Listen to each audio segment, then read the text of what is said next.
L'idée, c'était de parler des risques de l'avortement clandestin à travers l'art et la créativité. Et on a voulu profiter en fait de la Biennale, qui est un rendez-vous culturel national, international, et qui offre un espace vraiment très grand et aussi beaucoup de visiteurs, beaucoup de personnes qui s'intéressent à l'art. Et donc nous, étant association artistique et féministe, on s'est dit c'était le moment et on a pensé faire cette exposition et l'accompagner d'une résidence artistique. Parce que pour nous, en fait, il y a ce qu'on appelle les voies autorisées.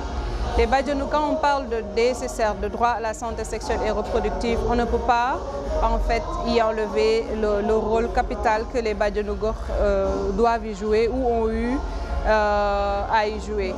Et donc pour nous c'était important. Je rappelle juste une petite précision que lors du vernissage, on avait invité des jeunes âgés de 14 à 15 ans.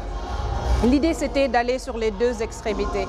Qu'est-ce que les jeunes pensent en fait des risques de l'avortement sexuel, des risques de l'avortement clandestin on va dire, parce que tout simplement personne ne sait à quel moment les jeunes ont une sexualité active. Malheureusement, la sexualité est un sujet tabou au Sénégal. C'est très compliqué de parler de sexualité et de coller ça à la jeunesse. Mais pour nous, pour des besoins d'informer, pour des besoins de sensibiliser, mais pour les besoins aussi de comprendre les besoins concrets de ces jeunes-là, on avait besoin de les entendre. Aujourd'hui, on a jugé nécessaire d'inviter les Badianou Gox parce que c'est elles qui sont en contact direct avec les communautés.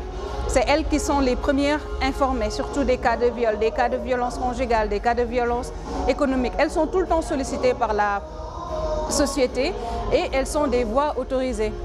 Donc pour nous, c'était important de les inviter, de les sensibiliser sur le pouvoir que l'art peut avoir dans la sensibilisation et dans le partage d'informations. Et surtout dans le changement de perception.